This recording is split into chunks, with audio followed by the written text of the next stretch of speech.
வணக்கம். விருச்சிகம் ராசி நண்பர்களுக்கு வாரம் ராசி பலன்கள். இந்த வாரம் உங்களுடைய ராசியில் சந்திரன் நீச்ச சந்திரனாக அமர்றாரு. சுக்கிரனுடைய பார்வை உங்களுக்கு ராசிக்கு கிடைக்க பெறக்கூடிய ஒரு அமைப்பு. 7ஆம் இடத்துல சுக்கிரன் பலமாக அமர்ந்திருக்கிறாரு. உங்களுடைய ராசிக்கு அதிபதி உங்களுடைய ராசிக்கு 10ஆம் இடத்துல கேதுவுடன் இணைகிறாரு, ராகுவை பார்த்துறாரு.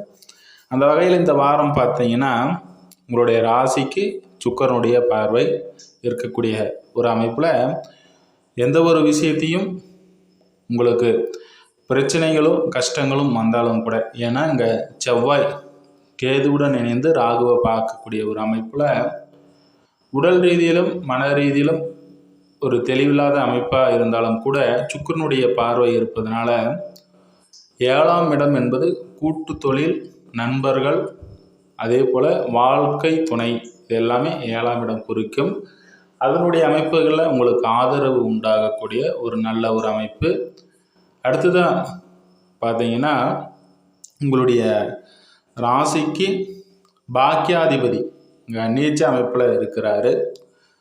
தெய்வ அமைப்புகளில் அதே போல் உங்களுடைய மன ரீதியில் தந்தை வழியின் மூலயமாக சில கஷ்டங்கள் இருக்கும். அதே போல் 2ஆம் இடத்துல இந்த வாரத்தில் 8, 9 ஆகிய தேதிகளில் 2ஆம் இடத்துல நல்ல நிலைமையில் அமர்றாரு. இந்த நாட்களில் உங்களுடைய தந்தை வழி, அதே போல் உங்களுடைய ஆழ்மனதில் இருக்கக்கூடிய எண்ணங்கள், தெய்வ வழிபாடு, இது எல்லாமே சிறப்பாக இருக்கும். இந்த நாட்களில் பார்த்தோம்னா குருவினுடைய பார்வை வளர்பிறை நிலையில் சந்திரன் அமர்றாரு.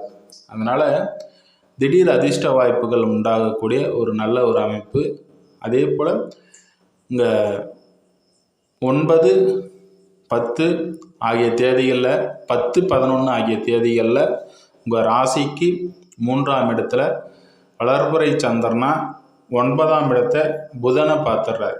இப்போ 8ஆம் பாவாதிபதி 11ஆம் பாவாதிபதி இங்கே பார்வை செய்யும் பொழுது எதிர்பாராத அதிர்ஷ்ட வாய்ப்புகள், மூத்தோர் வகையில் அனுகூலங்கள், இது எல்லாமே. சந்திரன் புதன் பார்வை என்பது புத ஆதித்ய யோகம் என்ற அமைப்பின் பிரகாரம் சில நன்மைகள் ஏற்படும். உங்களுடைய ராசிக்கு 5ஆம் இடத்துல ராகு அமர்ந்திருக்கிறாரு. குருவின் பார்வை கிடைக்கப்பெறதுனால இது ஒரு சிறப்பான ஒரு அமைப்பு தான். 4ஆம் இடத்துல ராகு அமர்ந்திருக்கிறாரு.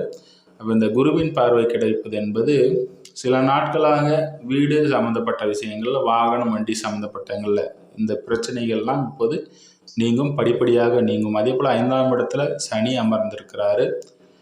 அர்த்தாஷ்டம சனியினுடைய அமைப்பில் இருந்தாலும் கடந்து ஒரு சில பிரச்சனைகளை தீர்வு பெறக்கூடிய ஒரு அமைப்பு இப்போது உங்களுக்கு நடந்து கொண்டு இருக்கிறது. அதே போல் சனி குரு 2ஆம் இடத்தை பார்வை செய்வதனால பெரிய அளவில் ஒரு மாற்றங்கள் ஏற்படுறதில்ல. அதே 2ஆம் பாவாதிபதி உங்களுடைய ராசிக்கு 8ஆம் இடத்துல அமர்ந்திருக்கிறாரு. குடும்ப ரீதியில் சில விஷயங்களை உங்களுடைய அணுகுமுறைகள் இல்லாமல் செய்வது உங்களுக்கு பிடித்த மாதிரியாக அமையாது. இருந்தாலும் இங்கே உங்களுடைய ராசிக்கு 10ஆம் பாவாதிபதியுடன் இங்கே குரு இணைவு பெறதுனால தொழில் அமைப்புகள்லாம் ஓரளவுக்கு நன்மை தரக்கூடிய ஒரு அமைப்பில் தான் இந்த வாரம் அமையும். பொதுவாகவே ராசி பலன் என்பது ஒரு பொது பலன் மட்டுமே. உங்களுடைய சுய ஜாதகத்தின் விளக்கத்தின்படி தசாபுத்தி என்பது வாழ்வியல் சம்பவங்களை குறிக்கக்கூடிய ஒரு அமைப்பு. இப்போ என்ன நடக்கிறது, என்ன நடக்க போகுது அப்படின்றத குறிக்கிறது தசாபுத்தி தான். அடுத்ததாக உங்களுடைய லக்னம் அதற்கு ஏற்ற நண்பருடைய லக்னமா அப்படின்றத பொறுத்து இப்போ கோச்சார அமைப்புகள் உங்களுக்கு சாதகமாக அமையுதா. கோச்சாரம் என்பது தற்காலிகமான ஒரு அமைப்பு மட்டும்தான். இதை பொருத்தி ஒரு சுய ஜாதக விளக்கத்தை தர முடியும். அடுத்ததாக இன்னொரு பதிவில் சந்திப்போம். நன்றி, வாழ்த்துக்கள்.